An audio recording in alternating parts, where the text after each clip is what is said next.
Welcome to a podcast. आज हम लोग एक पॉडकास्ट करेंगे जिस पॉडकास्ट में हमारा जो यूनिवर्सिटी यहाँ पर है हॉक्सशुले हॉफ, उसमें जो सारे स्टूडेंट्स हैं उसके अलग अलग एक्सपीरियंसेस और जर्मनी आने के बाद में जो एक्सपीरियंस हुआ उसके बारे में हम बात करेंगे।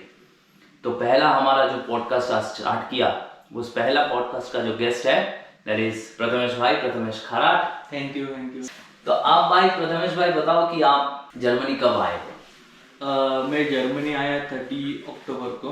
ओके एंड हॉक में भी 31 अक्टूबर को आया था। ओके तो पहला दिन जब आए थे अकेले, मतलब कैसा लगा? मतलब जर्मनी आने में मुझे तो बहुत ही डिफिकल्ट एक्सपीरियंस था इनिशियल डेज में। जब आ रहे थे रात में 1 बजे हमने ऑफ में रुका, फिर सुबह 4 बजे मैंने अपार्टमेंट में आए थे। मेरा भी सेम एक्सपीरियंस था। मेरा फ्लाइट यहाँ पे 9 या 10 बजे तो लैंड हुआ था फ्रैंकफर्ट में। तो और मेरा ट्रेन सुबह 6 बजे का था। मेरा मिडनाइट का ट्रेन कैंसिल हुआ था। अच्छा, उसी दिन कुछ आइडिया नहीं क्यों हुआ। देन मुझे लगा मैं एयरपोर्ट पे रुकूंगा 6-7 घंटा, पर ठंडी इतना था नहीं रुक पाया। क्योंकि फर्स्ट टाइम वो टाइम में 3-4 डिग्री था, पर फर्स्ट टाइम इतना एक्सपीरियंस करा 3-4 डिग्री वो भी नहीं बेर हो रहा था। तो हाँ, इनिशियल डेज में बहुत ठंड लगता है। yes, और मेरे पास यहाँ का विंटर गेयर भी नहीं था। ओके तो इंडियन वो सब जैकेट भी पहन के आया था। देन ऑनलाइन एक हॉस्टल देखा, तो एक मतलब वो दिन हॉस्टल में पूरा फ्रैंकफर्ट में। हाँ, फ्रैंकफर्ट में। ओके तो आप ये बता सकते हैं कि जो स्टूडेंट्स आने वाला है समर सेमेस्टर में यहाँ हॉफ में, क्योंकि मैंने जो देखा कि it is the most popular university in India, the हॉफ यूनिवर्सिटी। तो बहुत सारे इंडियन स्टूडेंट्स आते हैं यहाँ पर। हमारा ओईएक्स में बहुत सारे स्टूडेंट्स हैं जो डोमेन है, आपका भी इंडियंस बहुत होंगे। यस। तो जो लोग समर में आ रहे हैं इस वक्त, तो फरवरी लग नहीं रहा है क्योंकि बहुत ठंड पड़ने वाला है। यस। हाँ, तो मार्च में आई थिंक थोड़ा सा कम होगा। तो फरवरी मिड में और मार्च में जो लोग आएंगे उसको कैसे आना चाहिए? आपका सजेशंस क्या रहेगा कि यहाँ पर हॉफ में अगर आएंगे तो रात में आना चाहिए, जो फ्रैंकफर्ट में शाम को रुकते हैं, कि वहाँ पर एक दिन फ्रैंकफर्ट रुकना पड़ेगा? मतलब कौन सा फिजिबल होगा, क्योंकि लागेज भी बहुत होगा स्टूडेंट्स के पास। तो बेस्ट ऑप्शन है इंडियन कैरियर्स या एयर इंडिया। एयर इंडिया से, क्योंकि लुफ्थांसा से आओगे तो बैगेज अलाउंस नहीं मिलेगा। Same with Emirates and Etihad also. Then Oman Air, Gulf Air से आओगे तो बैगेज अलाउंस मिलेगा, पर उसका टाइम एक बार देखना पड़ेगा। पर इंडियन एयरक्राफ्ट से आओगे तो टाइम एक ही है, शाम को इवनिंग को आप लैंड करोगे। शाम को आके फ्रैंकफर्ट में रुकना चाहिए क्या? फ्रैंकफर्ट में रुकना बेटर है, क्योंकि रात में यहाँ आते आते हॉफ में तो 12-1 बज जाता है। हाँ, तब तो स्टेशन से मतलब कुछ पब्लिक ट्रांसपोर्ट भी नहीं होता उतना रात। यस। नहीं तो एक और ऑप्शन है, 6 बजे लैंड करते हो तुम यहाँ के टाइम पे। देन 8 का ट्रेन है सीधा न्यूरमबर्ग आईसी। देन न्यूरमबर्ग से हॉफ में एक डायरेक्ट ट्रेन, तो वो कुछ तो 10-10:30 बजे यहाँ पे पहुँचती है। ओके, तो अगर रात को आना है तो वहाँ से टैक्सी कर सकते हो। टैक्सी? यस, टैक्सी तो बेटर। मतलब यहाँ पर आके हॉफ? यस, अदरवाइज टैक्सी करके you can stay at ANO hostel. You can get it with 15 or 16 euro per night. Okay, तो वो क्या फ्रैंकफर्ट में लेना पड़ेगा? Yes. या न्यूरेमबर्ग में भी ले सकते हैं? न्यूरमबर्ग में ले सकता था मैं, पर न्यूरमबर्ग में वो टाइम मुझे नहीं मिला था। तो मुझे फ्रैंकफर्ट का ही अवेलेबिलिटी दिखा रहा था, तो मैंने फ्रैंकफर्ट में स्टे किया। तो प्रथमेश भाई, आप ये बताओ कि ये जर्मनी आप जो आए, इसके पहले आप क्या करते थे? मैं as a building environment engineer job करता था सिविल और आर्किटेक्चर फॉर्म में। तो वहाँ पे मैं बिल्डिंग का डिज़ाइन करता था, फसाड डिज़ाइन। अच्छा, कहाँ आपका कंपनी था? मेरा कंपनी था नई मुंबई बेलापुर में, CBT बेलापुर। अच्छा। तो आपने वहाँ जो काम किया वो उसके बाद आपने बैचलर्स किस में किया था? मेरा बैचलर्स मैकेनिकल इंजीनियरिंग में हुआ है। 2018 में मैंने मेरा बैचलर कंप्लीट किया था। तो आपने बैचलर्स किया, उसके बाद कब आपको मतलब ये फॉरेन स्टडीज के लिए कब आपने सोचा? मैंने सोचा ये जैन में, मतलब लास्ट ईयर 2024 जैन में मैंने फर्दर स्टडीज के लिए सोचा था। देन मेरा ऑलरेडी मेरा ये था आइल्स था। अच्छा, तो इसके पहले मतलब मैं आपसे पूछना चाहता हूँ कि जो लोग अभी इंडिया में स्टडी कर रहे हैं, yes. तो आपको क्या लगता है कि what is the perfect age to come to Europe और foreign studies? After completing the bachelor's is it's perfect age for me. I say. मतलब कुछ एक्सपीरियंस लेना चाहिए कि वहां पर काम करना चाहिए 1-2 साल कोई कंपनी में, कि डायरेक्टली आफ्टर बैचलर जैसे फर्दर मास्टर्स करते हैं लोग वही करने के लिए अप्लाई करते हैं? 1-2 साल का एक्सपीरियंस रहेगा तो बहुत अच्छी बात है, क्योंकि उससे प्रोफाइल अच्छा बनता है एंड एडमिशन मिलने के चांसेस बहुत मिलते हैं। तो आपने ये जर्मनी क्यों चूज किया? जैसे मैंने भी चूज किया जर्मनी, मेरे कुछ थॉट प्रोसेस थे उसके अकॉर्डिंग। तो आपका रीजनिंग क्या था? मतलब लोग तो इंडिया में पहले यूके जाते थे, यूएसए जाते थे, कनाडा जाते थे, अभी कनाडा का हाल तो थोड़ा खराब ही है, तो अब यूरोप में ये जर्मनी आपने क्यों चूज किया? जर्मनी चूज करने का रीजन बहुत है, पर one of the reason is Germany is a very emerging market, third या fourth economy, biggest economy in the world, plus it offers free education mostly and public universities are very good here. That's why I prefer Germany over the other countries. तो आपने जब किए थे इसमें application डाले थे तो सिर्फ जर्मनी में ही किए थे कि दूसरे कंट्रीज में भी आपने किए थे? नहीं, मैंने सिर्फ जर्मनी में किया था, क्योंकि मेरा फोकस था जर्मनी में आऊँगा, थोड़ा काम करूँगा एंड देन एक्सपीरियंस लेके फिर से बैक टू इंडिया। तो अभी आप जर्मनी में रह रहे हो, बहुत महीना हो गया, Yes. कम से कम 5 महीना तो हो ही गया। Yes, almost. तो इस 5 महीने में आप पहले कहाँ रहते थे जब काम कर रहे थे? मैं तो नई मुंबई में रहता था।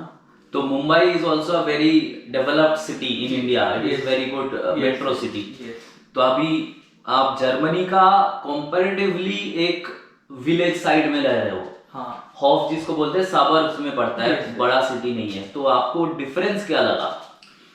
डिफरेंस यहाँ पे बहुत शांत है। मतलब 8 बजे के बाद पूरा सिटी बंद होता है ऐसा लग रहा है। एंड यहाँ पे एक बात अच्छी है, टीयर 3 सिटी में जाओ, टीयर 2 सिटी में जाओ, मतलब वो डेवलप ही है, डेवलप। आपको सुपरमार्केट नजदीक मिलेगा, आपका मतलब जो भी रहेगा नेसेसरी चीज वो भी इजीली यहाँ पे अवेलेबल है। Whereas in India tier 1 tier 2 cities are developed. If you go to tier 3 cities, so there are possibilities that you may not get supermarket near and you may not get the necessity as quickly as in Germany. और transport का यहाँ system कैसा है? मतलब Europe में बहुत लोगों ने क्वेश्चन भी पूछा कि जर्मनी में जैसे सुने हैं अभी जर्मन टिकट है, डॉइचलैंड टिकट जिसको बोलते हैं, उसमें आपने यूज़ किया है वो? हाँ, मैं यूज़ करता हूँ, अभी भी यूज़ करता हूँ। तो उसका क्या खासियत क्या है, बताइए थोड़ा। डॉइचलैंड टिकट अगर आपके पास रहेगा तो आप जर्मनी का कोई भी पब्लिक ट्रांसपोर्ट फ्री में यूज़ कर सकते हैं। फ्री में पूरा पूरा 1 महीने के लिए क्या? उसका मंथली सब्सक्रिप्शन रहता है। उसका अभी रेट कुछ तो 59 यूरो पर मंथ है, पर कुछ यूनिवर्सिटी और कुछ स्टेट्स फंड करते हैं स्टूडेंट्स के लिए, तो हम 29 या 30 कुछ यूरो पे कर रहे हैं पर मंथ। तो उसमें क्या आप पूरे जर्मनी घूम सकते हो क्या? यस, पूरा जर्मनी का जितना भी पब्लिक ट्रांसपोर्ट है, बीट ट्रेन, बीट मेट्रो, बस, फेरी, कुछ भी रहेगा, फ्री में यूज कर सकते हो। अच्छा, तो बहुत बढ़िया बात है। यस। तो आप और लोग यूरोप आते हैं, मेरे आने के लिए एक रीजन था कि मैं बहुत ट्रैवल करना चाहता हूँ। Yes. तो यूरोप शेंगेन वीजा देता है, तो पूरे 29 हाँ। कंट्रीज आप घूम सकते हो। तो आपका यहाँ पर आके जर्मनी में कहाँ कहाँ घूमे हो आप? मैं तो जर्मनी में म्यूनिक घुमा हूँ, ड्रेसडेन घुमा हूँ और 1-2 छोटा मोटा सिटी घुमा हूँ। तो कैसा लगा, थोड़ा बताइए। टीयर 1 सिटीज़ का पब्लिक ट्रांसपोर्ट बहुत एफिशिएंट है, मतलब 1-2 मिनट में ट्रेन आता है और इतना वास्ट है ना, most of you get confuse. Okay. तो वो एक चीज़ है, मतलब आपको ध्यान रखनी चाहिए। टीयर 2 सिटी में भी पब्लिक ट्रांसपोर्ट अच्छा है, पर टीयर 3 सिटी में मैंने देखा है कुछ जगह पे पब्लिक ट्रांसपोर्ट बहुत बुरा है। थोड़ा बहुत लेट होता है? थोड़ा बहुत नहीं, ज़्यादा बस होता का है। फ्रीक्वेंसी 2-2 घंटे का है। हाँ, अच्छा, तो मतलब वो- लेट नहीं होता, फ्रीक्वेंसी कम है। हाँ, टीयर 2 Okay. सिटी में देखा है। हॉप में ऐसी बात नहीं, हॉप में 1-1 घंटे का फ्रीक्वेंसी है बस में, इसलिए कुछ अच्छा ऐसा लगता नहीं है, तो हम लोग प्री प्लान करके कुछ कर सकते हैं। तो आप जब जर्मनी आए तो अभी जो स्टूडेंट्स आ रहे हैं Yes. उसके लिए आप क्या क्या मतलब चीज़ें इम्पोर्टेंट है जो उसको लाना चाहिए इंडिया से, ये आप सजेस्ट करोगे कि जो यहाँ मिलना बहुत मुश्किल है या यहाँ पर बहुत महंगा मिलता है? आप तो पहले इंडियन मसाले बहुत 1 साल का, मतलब जितना चाहिए उतना लेके आओ। मसाले से लाओ। देन थोड़ा मोड़ा अपना ये ग्रोसरीज जैसे दाल, शक्कर विक्कर जो भी रहेगा आप ले आ सकते हो। पोहा लाओ, पोहा बहुत मतलब सुपर फूड है, इजीली बनता है। और जैसे कॉपी पेन ये भी यहाँ थोड़ा महंगा है। स्टेशनरी में पेन बहुत लाओ। हाँ। और 2 सेमेस्टर के लिए नोटबुक लेके आओ, क्योंकि यहाँ पे नोटबुक महंगा है पर वो आप मैनेज कर सकते हो, वो 1 यूरो में मिलता है नोटबुक, इतना कुछ इशू नहीं है। पर पेन लेके आओ, पेन बहुत महंगे है। और जो यहाँ तो एक्चुअली विंटर ओरिएंटेड एनवायरनमेंट है। हम जैसे इंडिया से लोग आ रहे हैं, बांग्लादेश से जो लोग आ रहे हैं, पाकिस्तान, वो एशिया कंट्री से, तो वहाँ गर्मी ज़्यादा है। यस। तो यहाँ पर इंडिया से वो कपड़ा खरीद के लाना चाहिए विंटर की, कि यहाँ आके खरीदना बेटर होगा? मैं प्रेफर करूँगा यही से खरीदो। इंडिया में मिलता है डिकैथलॉन में, पर थोड़ा और खर्चा करेंगे डिकैथलॉन से तो यहाँ पे अच्छा क्वालिटी का मिल जाएगा। ओके। और खाना बनाने के लिए जैसे प्रेशर कुकर मैंने लाया था, वो यहाँ तो मिलता नहीं है, और मिलता भी है बहुत महंगा होता है, तो वो भी लाना चाहिए। प्रेशर कुकर लेके आओ, नहीं तो इलेक्ट्रिक कुकर भी बहुत एक अच्छा ऑप्शन है। एंड थोड़ा तवा, देन एक सॉस पैन लेके आओ, कॉफ़ी या ये बना रहे हो तो चाय। Okay okay. रुद्रांश भाई ये बताओ कि जर्मनी में अभी जो आपने 6 मंथ्स यहाँ पर रहे, तो 6 महीने में आपका कैसा लग रहा है? मतलब बहुत लोगों को लगता है कि फॉरेन में जाएंगे, वहाँ सेटल करना बहुत मुश्किल है, वहाँ पर मतलब फैमिली को छोड़ के जाएंगे, होम सिकनेस होगा। बट मुझे ये लगता है कि इंडिया में भी तो लोग फैमिली छोड़ के बहुत जगह जाके सेटल करते हैं। तो यहाँ पर रहने का पर्क्स क्या है, मतलब यूरोप में सेटल होने का? मैं आपको मेरा एक्सपीरियंस बताता हूँ। हाँ। मेरा फर्स्ट 10 days होम सिक था में था, पर जैसे जैसे दिन बीतते गए मुझे बहुत अच्छा लगने लगा जर्मनी।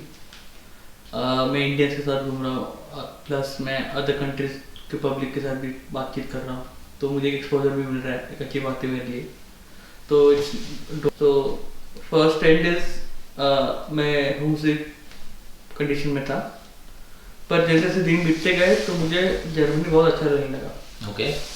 यहाँ पे इंडियंस भी है, अदर कंट्रीज के पीपल्स भी हैं, उनके साथ इंटरेक्शन भी हो रहा है, प्लस इंडियन के साथ इंटरेक्शन हो रहा है। और मेरा ऐसा था मानना कि मेरा वहाँ पे खाने पीने का थोड़ा इशू हो जाएगा, पर वो तो नहीं हो रहा है। नहीं हो। और आप ये बता सकते हो, आपका जैसे जनरल मैनेजमेंट कोर्स है, हाँ। तो इस कोर्स में क्या क्या सब्जेक्ट्स है, मतलब कौन से सब्जेक्ट्स है? वो कोई अगर ये कोर्स लेना चाहता है तो वो भी थोड़ा इनसाइट्स उसको मिलेगा। सो बेसिकली मैं आपको एक जनरल टर्म में एक सब्जेक्ट बताता हूँ। SAP एक है। SAP SAP एक रिस्क मैनेजमेंट, प्रोक्योरमेंट मैनेजमेंट है, सप्लाई चेन मैनेजमेंट है, देन स्ट्रेटेजिक फाइनेंशियल फ्रेमवर्क है। ये मेरा सेम 1 का सब्जेक्ट है। ओके। सेम 2 में अभी सब नए सब्जेक्ट है मेरे लिए, मैंने वो नाम तो कभी सुने भी नहीं, पर मेरे कोर्स के रिलेटेड ही है। ओके। और इस कोर्स में जैसे हॉक्सचुले हॉफ में बहुत इंडियंस भी आते हैं, तो इसमें ये MBA प्रोग्राम में क्या लैंग्वेज का कुछ इंक्लूजन है? लैंग्वेज कोर्सेज भी है इसमें? है। A1 का सर्टिफिकेट वो मांगते तो है, पर मेरे पास तो नहीं था, पर तो उन्होंने मेरा एक A1 का टेस्ट ले लिया था। ओके। तो वो मगर मतलब अगर कोई स्टूडेंट अप्लाई कर रहा है और वो अभी तक A1 नहीं दिया, तो वो यहाँ से टेस्ट देके पास हो जाएगा, तो A1 पर A1 तो बेसिक आना चाहिए। आना चाहिए। मैं इंडिया में तो A1 मैंने जस्ट किया था कंप्लीट, तो मैंने थोड़ा प्रैक्टिस किया और A1 का मैंने टेस्ट दे दिया, तो मैं पास हो गया। फिर जैसे मेरा इंडक्शन था अभी, तो वो टाइम पे मुझे वो बोले इधर सर्टिफिकेट प्रोड्यूस करो A1 का, नहीं तो फिर टेस्ट दो। अच्छा। और यहाँ पर क्या क्या आपको लैंग्वेज कोर्स क्या सीखना है? फर्स्ट सेम में क्या है? यहाँ पे जर्मन मैंडेटरी है। मैंडेटरी है, okay. If you have B2 or above German degree certificate, then you can take any electives if you want. और ये भी है कि बहुत सारी यूनिवर्सिटीज़ है जहाँ पर मैंडेटरी इंटर्नशिप नहीं है, बट हॉक्सचुले हॉफ में जो MBA प्रोग्राम्स है, हाँ। इसमें इंटर्नशिप मैंडेटरी है, कोर्स के अंदर ही इंक्लूडेड है। हाँ। तो इसमें क्या बेनिफिट्स है मार्केट में? अगर इंटर्नशिप आप कर रहे हो तो आपको एक जॉब पर्सपेक्टिव मालूम पड़ता है जर्मन कैसा है, क्या चल रहा है, प्लस उसके साथ वर्क स्टूडेंट भी कर सकते हो उससे पहले। तो आपको मालूम पड़ जाएगा क्या जॉब है, कैसे मिलेगा, तो वो CV में भी दिखा सकते हो? ये वर्क स्टूडेंट का आप CV में दिखा सकते हो। ओके। प्लस इंटर्नशिप भी कॉलेज मैंडेटरी बताता है, तो कॉलेज सर्टिफिकेट देता है। हाँ। तो वो सर्टिफिकेट से आप इंटर्नशिप आपको इजीली मिल सकता है। अच्छा। but it's up to you where you want to go.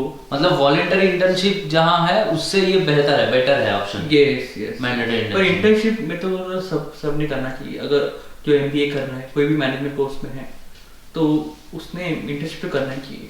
अच्छा, और एक क्वेश्चन है प्रथमेश भाई की, जैसे इंडिया में उतना बैचलर्स में या मास्टर्स में हर जगह थीसिस लिखने का उतना है नहीं चल, बट यहाँ पर यूरोपियन स्टैंडर्ड ऑफ एजुकेशन में बैचलर्स में भी थीसिस होता है, मास्टर्स में भी थीसिस होता है, पर हमारा वहाँ आई थिंक ओनली PhD में मेजरली होता है थीसिस। तो ये थीसिस जो एकेडमिक राइटिंग है, ये जो बंदे यूरोप में आ रहा है जो पढ़ने के लिए, तो उसको क्या कुछ आइडिया करके आना चाहिए, कुछ सीखना चाहिए थीसिस कैसे लिखना होता है? नहीं, जैसे जैसे आप यहाँ पे पढ़ोगे आपको मालूम पड़ जाएगा थीसिस कैसे लिखते हैं, कैसे प्रिपेयर करते हैं। और यूरोप में मतलब यूरोप और कोई भी कंट्री ले लो, इवन USA ऑस्ट्रेलिया भी ले लो, तो थीसिस एक मेजर पार्ट बनता है आपका कोर्स स्टडी का। वो 1/4 या 1/3 पोर्शन ECTS देता है okay. तो उसका इम्पोर्टेंस बहुत है, उसका सिग्निफिकेंस बहुत है, तो उसको लाइटली नहीं लेना चाहिए। तो ये आपका कोर्स में भी लास्ट पार्ट में थीसिस है? yes. तो that is for entire 1 semester? yes, for 1 semester there is a thesis। जो मास्टर थीसिस है ये क्या प्रोफेसर्स के अंडर होता है कि ये इंडस्ट्री में भी कर सकते हो? थीसिस आपका प्रोफेसर के अंडर ही होता है, पर आप इंडस्ट्री में भी कर सकते हो। अच्छा, पर इट इज मतलब एडवाइजेबल है आप इंडस्ट्री के अंडर ही करो, क्योंकि उसमें फायदा मिलेगा। फायदा ही मिलता है, जॉब का अपॉर्चुनिटी भी ओपन होता है उससे। ओके, और एक रियल टाइम प्रॉब्लम सॉल्व कर रहे हो ओके में, मतलब जो इंडस्ट्री फेस कर रही है। तो जैसे बहुत लोगों का जर्मनी में आके जो बिग कंपनीज है जैसे SAP, Siemens, Bosch, फिर BMW, Porsche, इस कंपनीज में जॉब्स लेने का इसमें बहुत अच्छा ड्रीम्स होता है। तो जैसे ये हॉक्सशुले हॉफ का भी बहुत सारे सीनियर्स ये सारे कंपनीज में ऑलरेडी वर्किंग हैं।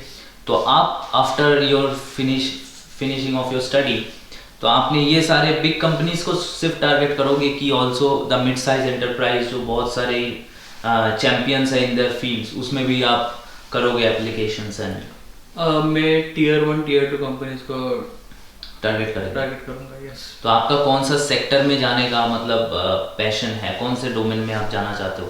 मेरा फर्स्ट मतलब मैं SAP में मुझे करना है मेरा करियर, प्लस सप्लाई चेन में करना है। तो दोनों का मैं अमेलगमेशन ढूंढ रहा हूँ, कोई कंपनी मुझे ऑफर कर सकती है कि नहीं, तो उस हिसाब से मैं मेरा करियर प्लान डिसाइड करूँगा। और ये जनरल मैनेजमेंट जो कोर्स है, आप ऑडियंस को थोड़ा बता दीजिए कि इस कोर्स में जो स्टूडेंट पढ़ेगा इसके बाद कौन से ऑप्शंस है, करियर पाथवेज है वो ले सकता है? General management is pure MBA program. Okay, so semester 1 में हमें 4 सब्जेक्ट है, तो वो 4 एक मतलब स्ट्रीम बन सकते हैं। फर्स्ट इज स्ट्रेटेजिक फाइनेंस, तो उसको फाइनेंस में करना है वो सब्जेक्ट पे फोकस कर सकता है। Then SAP as a consultant आप कर सकते हैं work. Okay, there is one subject which is procurement and risk management. अच्छा, मुझे उसमें करियर करना है, पर मेरा बैकग्राउंड इकोनॉमिक्स नहीं है, तो मे बी मुझे फ्यूचर में उसमें प्रॉब्लम आ सकते हैं प्रॉब्लम्स। ओके, तो ये बेसिकली आपका बैचलर्स का जो डिग्री है और उसके साथ उसके साथ कौन से फील्ड में ऑलरेडी एक्सपीरियंस है वो भी डिपेंड करता है जब अप्लाई करोगे। ओके, क्योंकि यूरोप ECTS को बहुत कंसेक्यूटिव डिग्री वो देखता है। ओके, तो anyway thank you for your insights. आपने जो बहुत चीज़ बताया जो स्टूडेंट्स को बहुत काम आएंगे, और आपका लिंक्डइन प्रोफाइल हम दे देंगे डिस्क्रिप्शंस में। और आप लोगों को अगर और कोई क्वेश्चन है और कोई क्वेरीज है तो आप कमेंट बॉक्स में ज़रूर लिखिएगा, उसके ऊपर और पॉडकास्ट हम लाएंगे। और ये वीडियो अगर अच्छा लगे आप ज़रूर लाइक शेयर सब्सक्राइब कर दीजिए। तब तक के लिए धन्यवाद, शुक्रिया, and thank you bye for coming here. Thank you, bye bye.